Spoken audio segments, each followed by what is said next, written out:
मृत्यु क्या है और क्या इसे जीते जी जाना जा सकता है, समझा जा सकता है, अनुभव किया जा सकता है?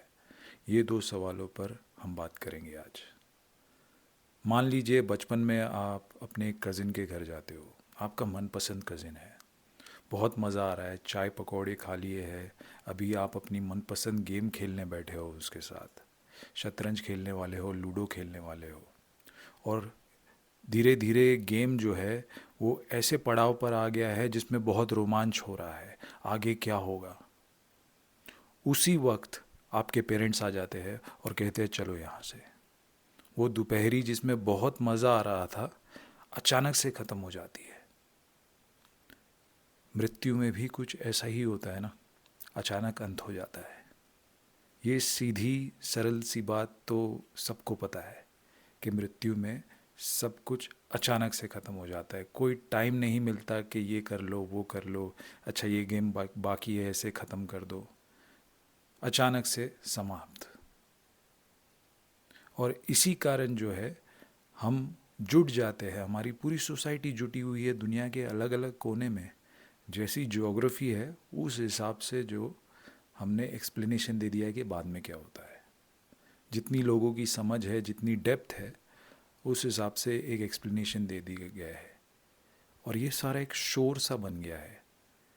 आप बचपन से ही अगर इंडिया में हो तो आपने सुन लिया है कि पुनर्जन्म है। बाहर हो तो आप हेवन और हेल में हो, स्वर्ग और नरक का चक्कर है। तो ये सारा शोर बन गया है। और जैसे जैसे हम बड़े होते हैं ये एक इंसुलेशन बन जाता है हमारे लिए। जानने के लिए जो हमारी जानने की जो इच्छा है वही मर जाती है, क्योंकि हमारे दिमाग ने एक एक्सप्लेनेशन ले लिया है। ये सवाल हम कभी पूछते ही नहीं। हमारी सोसाइटी में भी अलग अलग नाम दिए गए हैं कि अगर किसी का मृत्यु हो जाती है तो कहते हैं कि वो चल बसे। स्लैंग में कहते हैं चल दिए। एक तो इंडिया में डिस्कवरी हुई है कि एक्सपायर हो गए, जैसे कोई सरदर्द की दवाई थे। अलग अलग नाम दिए गए हैं, पर कुछ नाम सही भी है। देहांत हो गया। इंग्लिश में है he is no more, she is no more. सबसे पहले तो हमें ये कमरे की सफाई करनी है। हम कुछ नहीं जानते, हम इतना ही जानते हैं कि अंत होने वाला है। मैं एक सूफ़ी को मिला जब मैं 18 साल का था। तब जाकर उनके साथ मैं रहने लगा कुछ देर के लिए। जब मैं उनके साथ रह रहा था तो वो थे 64 के तभी। और वो ऐसे जी रहे थे एकदम, मतलब ऐसे केयरलेसली, कभी कहीं से कूद रहे हैं, कभी बाइक कैसे चला रहे हैं। और देख के ऐसा लगता था उनको कुछ पड़ी ही नहीं है। उनके शॉप में भी जब भी मैं बैठता था तो उनका कपड़ों का शॉप था, बच्चों के कपड़ों का। तभी एक लेडी आई थी दोपहर में और वो कपड़े तलाश रही थी अपने बच्चे के लिए। तो उसको एक टी शर्ट पसंद आया, तो उसने पूछा कि ये टी शर्ट कितने का है। उन्होंने बोला कि 100 रुपये का है। वो बोलती है 100 रुपये का, कुछ सही प्राइस बताओ। उन्होंने कहा ठीक है 125 का है। तो तब जाके मुझे झलक आई कि ये बंदा थोड़ा सा उल्टा है, उलट बांसी चल रही है इनकी। और तब मैं उनको पूछता था कि ये क्या कर रहे हो इतने रेकलेसली, आप कहीं भी मतलब स्कूटर चला रहे हो, कहीं से भी कूद रहे हो, तो आपको डर नहीं लगता मरने से? उन्होंने मुझे बोला कि ये मौत जो है एक पर्दा है। पर्दा गिरता है और आपका जो बिलवेड है, आपका प्रेमी है, जिससे आप प्रेम करते हो, उससे आपका मिलन हो जाता है। जो आप बूंद बन के घूम रहे हो, बूंद चली जाती है और सागर बन जाती है। ये मैं ऐसे ही आपको बता रहा हूँ, इसमें मैं आपको मानने के लिए कुछ नहीं कह रहा। तो तभी मेरे को पहली झलक आई कि ये बंदे ने कुछ देखा है जो मैंने नहीं देखा है। पहली बार मुझे कोई बंदा ऐसा मिला जिसको मिलकर, फिजिकली मिलकर ऐसा लगा कि इसको एक झांकी मिली है। इसके बारे में हम बात करेंगे कि झांकी कैसे मिल सकती है। जैसे कि हमने शुरुआत की इस पॉइंट पे कि मृत्यु एक अंत है। सवाल ये उठता है कि ये अंत को क्या हम हमारी रोज़मर्रा की ज़िंदगी में एक स्वाद ले सकते हैं इस अंत का, क्या क्या चीज़ें हैं जिसमें इस अंत का स्वाद लिया जा सकता है। सबसे पहली चीज़ है जो ये सूफ़ी साहब ने जो कही थी, प्रेम, मोहब्बत, लव। लव एक ऐसी चीज़ है जिसमें अंत हो जाता है। जैसे आप अपने कमरे में हो, आप अपना अपना जो मन है वो आपका कमरा है, वो कमरे में आप कुछ भी बुन रहे हो, अपना स्वेटर कर्मों का, और अचानक ठक ठक आ जाती है आपके प्रेमी की। तो ये जो जो भी आप बुन रहे हो साइड में रख देते हो कि ये इसको नहीं दिखाना यार, ये सब क्या कर रहा हूँ मैं, और आप उसे कमरे में आने देते हो, आप अंत कर लेते हो अपना। प्रेम का मतलब ही ये है कि आपने अपना जो है खाली कर दिया, कि आपका जो प्रेमी है, आपका प्रिय है, वो आपके अंदर आके विराजमान हो सके, आप उसको देख सको कि वो क्या है। आप जगह बना रहे हो अपने अंदर उसके लिए, आप पूरा सोख ले रहे हो स्पॉन्ज की तरह उसको। तभी तो प्रेम होगा कि आप अपने को भूल गए और उसको याद कर लिया। और उसी में प्रेम का आनंद है कि आप अपने को भूल गए और अभी आप दूसरे को जाप रहे हो। अब दूसरे को जब जाप रहे हो उसी में मज़ा आ रहा है। एक मधोशी है, एक खुमारी है। प्रेम सबसे पहली झांकी दे सकता है मृत्यु की, क्योंकि आपका अंत हो रहा है, आपके हृदय में हो रहा है, इस चक्र में हो रहा है, पर हो रहा है। मैं उस प्रेम की बात नहीं कर रहा जो आजकल होता है, सिर्फ फिजिकल बॉडी वाला नहीं, पर जो गहरा प्रेम हृदय से होता है। तो सबसे पहली झांकी यहाँ से मिल सकती है कि सारा कुछ रुक गया, किसी ने घर कर लिया, यहाँ पे अंत हो गया। जो मैं पहले था, तुमसे मिलकर बदल चुका हूँ मैं। इसलिए अगर आपने कहीं पढ़ा होगा कि सूफिज़म में जो 7 स्टेजेस ऑफ लव होते हैं, उसमें सबसे पहला दिलकशी, फिर उन्स, इन्फैचुएशन जो होता है, अटैचमेंट जो होती है, फिर मोहब्बत, फिर अकीदत, ट्रस्ट होता है, फिर इबादत होती है, प्रेयर होता है, मैडनेस होती है, जुनून, और जुनून के बाद होती है मौत, फना, ख़त्म हो जाता है मौत। और ये मौत फिज़िकली नहीं होती है, ईगो की होती है। इसलिए सूफिज़म में भी जो फाइनल स्टेज ऑफ लव है उसे मौत कहा जाता है, कि आप हो ही नहीं, सिर्फ वो ही वो है।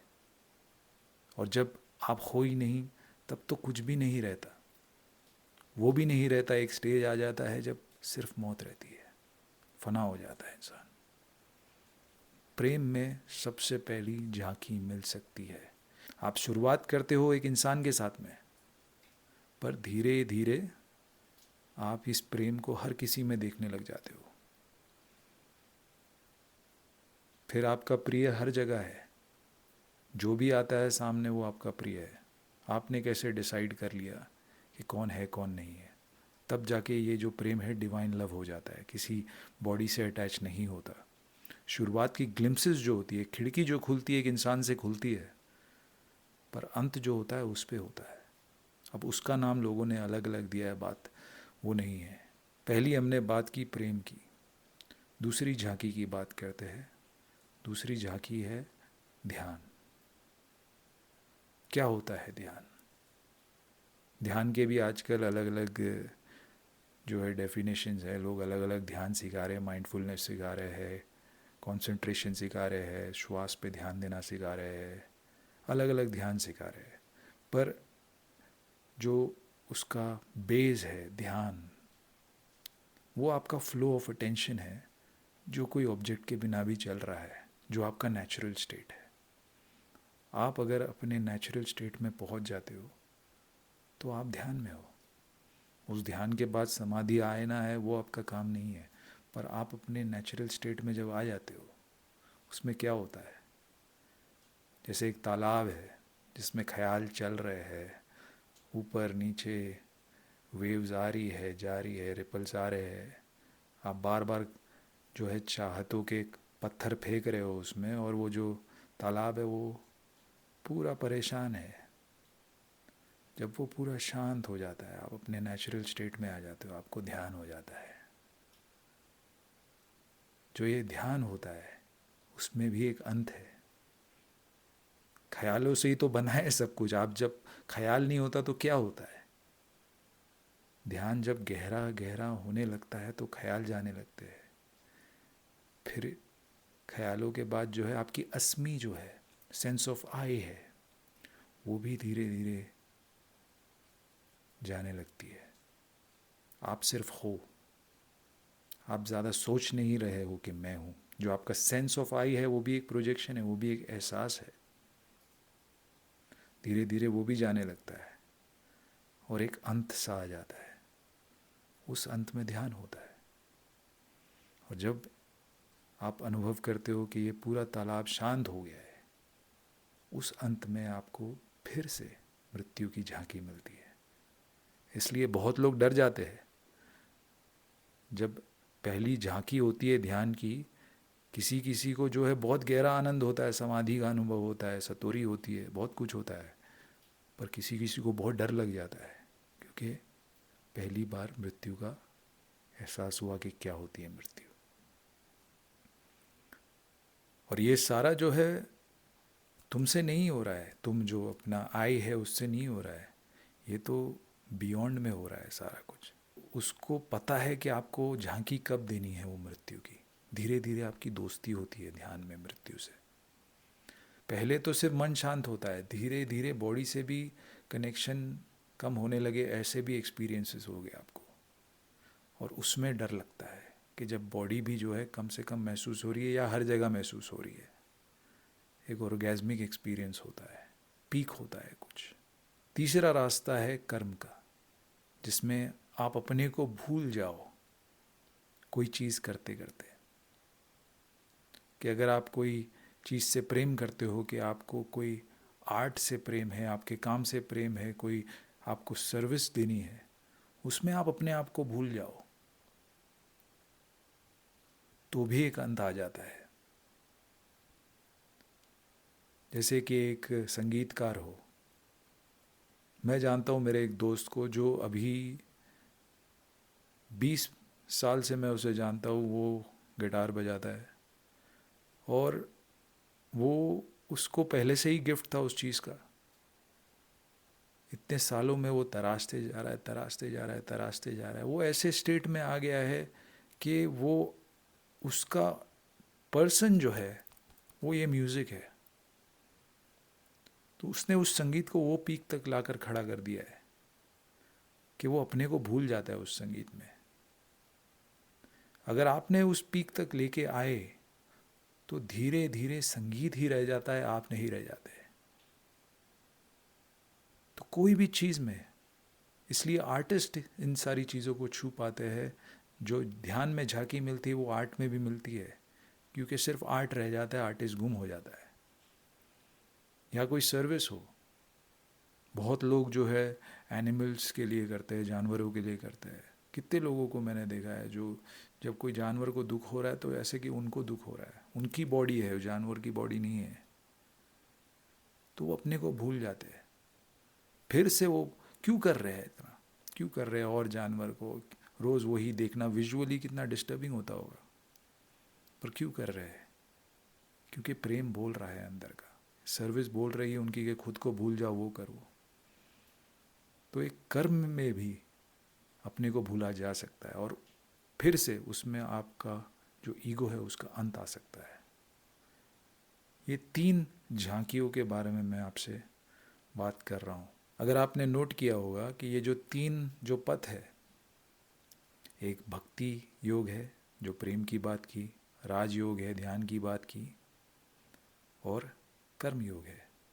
ये तीनों पथ वही तो अंत तक लेकर जा रहे हैं, जिसमें ईगो का अंत होता है और योग का अनुभव होता है। तीनों पथ में एक सबसे बड़ा ऑब्स्टेकल है, सबसे बड़ा एक रुकावट है जो खड़ी है ये तीनों अंत को एक्सपीरियंस करने वाली, जो मृत्यु की झांकी दे सकती है। वो है आपकी पर्सनैलिटी, आपकी वासनाएं, आपके जो भी अंदर अंदर की जो सारी चीज़ें आपके अंदर जल रही, जो चाहते हैं, जो सपने हैं, जो एम्बिशंस है, ईगो है, अहंकार है, आइडेंटिफिकेशंस है, आप जो मानते हो अपने आप को आप कौन हो।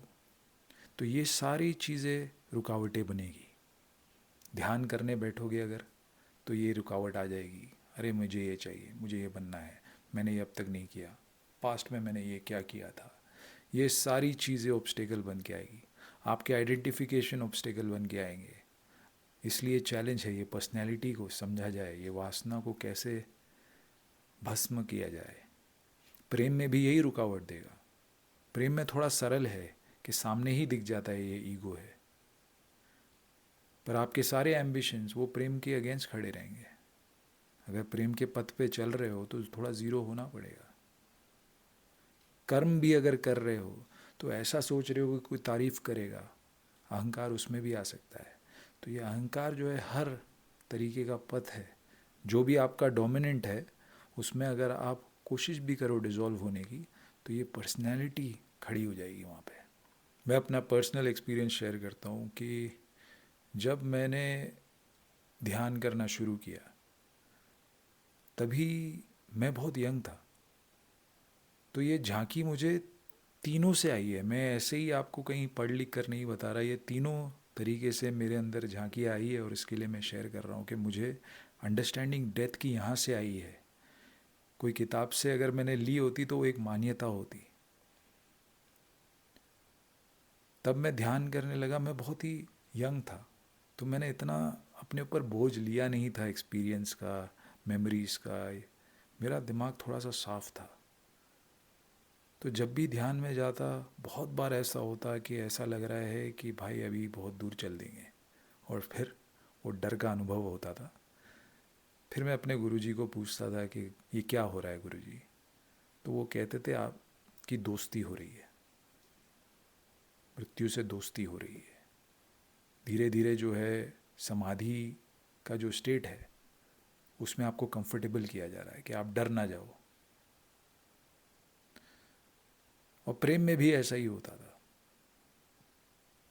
प्रेम में भी ये झांकी मुझे तब मिली जब पहली बार प्रेम हुआ था, और हम 10-10 12-12 घंटे गुजारते थे साथ में। मेरे पास मोबाइल भी नहीं था तभी, और हम इतना समय गुजारते थे, मैं उसको उसमें इतना गुम हो गया था। ध्यान भी कर रहा था और प्रेम में भी था। मेरे गुरुजी ने बोला था कि सब जीना है भाई, तेरे को लंगोट नहीं बांध देनी है, सब जीना है। तो मैं इतना प्रेम में था कि मुझे ऐसा लगने लगा था मैं वो हूँ। तब मेरी पहली झांकी प्रेम के थ्रू आई कि मैं भूल गया था मैं कौन हूँ। मुझे लगता था कि मैं वो हूँ, और धीरे धीरे ये एक्सपीरियंस बढ़ने लगा। फिर मैं कोई पेड़ को देखता था, मुझे लगता था मैं ये पेड़ हूँ। मुंबई में समंदर था, समंदर को देख के लगता था कि मैं ये समंदर हूँ। पहाड़ को देख के लगता था कि मैं ये पहाड़ हूँ। तो प्रेम के थ्रू भी झांकी मिली। और फिर कर्म के थ्रू जब मैं काम करने लग गया, जब मैं वो उस चीज़ों में काम करने लग गया जिसमें मुझे दिलचस्पी थी, तो मैं देखने लग गया मेरा मन कैसे आगे दौड़ रहा है, कि काम में तो मज़ा आ रहा है बट मैं आगे की भी कैलकुलेशन कर रहा हूँ, आगे जाके क्या मिलेगा। तो वो अंत जो हुआ उन चीज़ों का, उसमें भी झांकी मिली। प्रेम में अनुभव है मौत का, ध्यान में अनुभव है मृत्यु का। और ये ऐसा होगा कि आप माइक्रोकॉज्म हो, आपका जो ये सिस्टम है माइक्रोकॉज्म है, पर वो जो गायब हो जाता है मैक्रोकॉज्म ही बचता है। सजग अंत है ये। तो जितना आप उस सजग अंत में जाते जाओगे, आपको एक चीज़ मिलेगी अपने अंदर, जो ना मन है, ना शरीर है, ना ख्याल है, ना भाव है। कोई भी तरंग नहीं है जिसमें, तरंग नहीं है, वो है। और जो है वो शाश्वत है, वो नहीं मरता। उसके बारे में मैं कुछ बात नहीं कर सकता, वो तो सिर्फ है। तुम भी वो हो, मैं भी वो हूँ, हम तो सिर्फ तरंगे हैं उसके अंदर, बस वो ही वो है। जैसे ही जो है उसके अंदर आप लीन हो गए, तो आपको आ गया स्वाद मृत्यु का।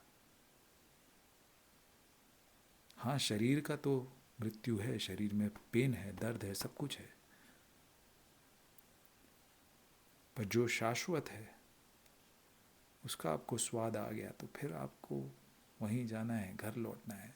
जिसको वो कॉलिंग आई है, कहते हैं ना कि भगवान का बुलावा आता है, तो वो बुलावा जो है, जो भगवान आप हो, आपके अंदर जो सेल्फ हो आप, या जो नो सेल्फ हो आप, उसको जो भी बुलाना है, उसका बुलावा आ रहा है आपको और आप उसके तरफ जा रहे हैं।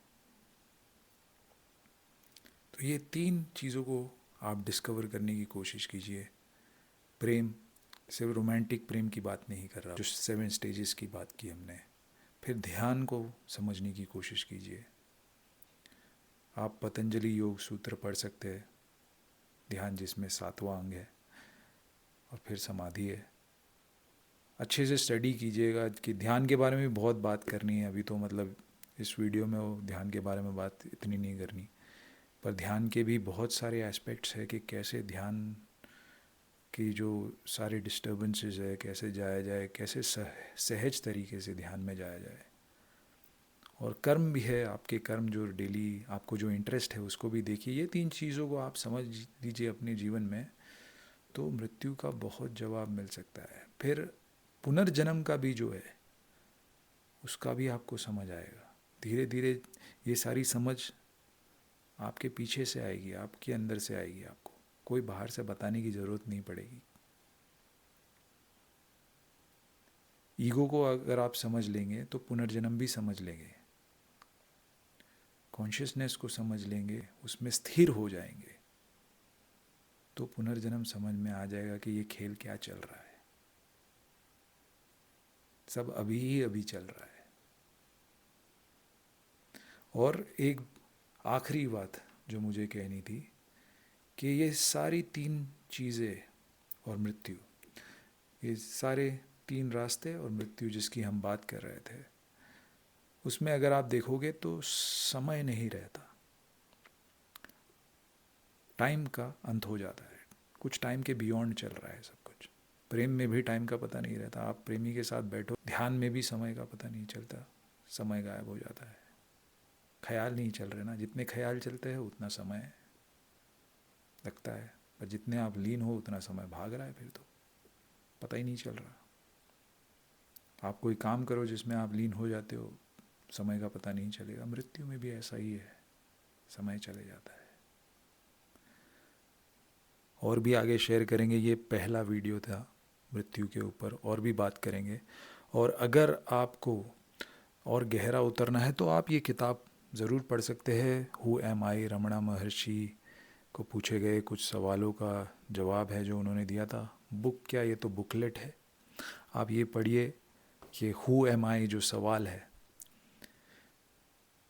इसमें जो भी टिप्पणी की है उन्होंने, मैं उसके बारे में अभी ज़्यादा नहीं बताऊंगा, बट अगर आप वो पढ़ सकते हैं तो बहुत ही गहरी इंसाइट मिलेगी ये सारी चीज़ों के बारे में जो हमने बात की।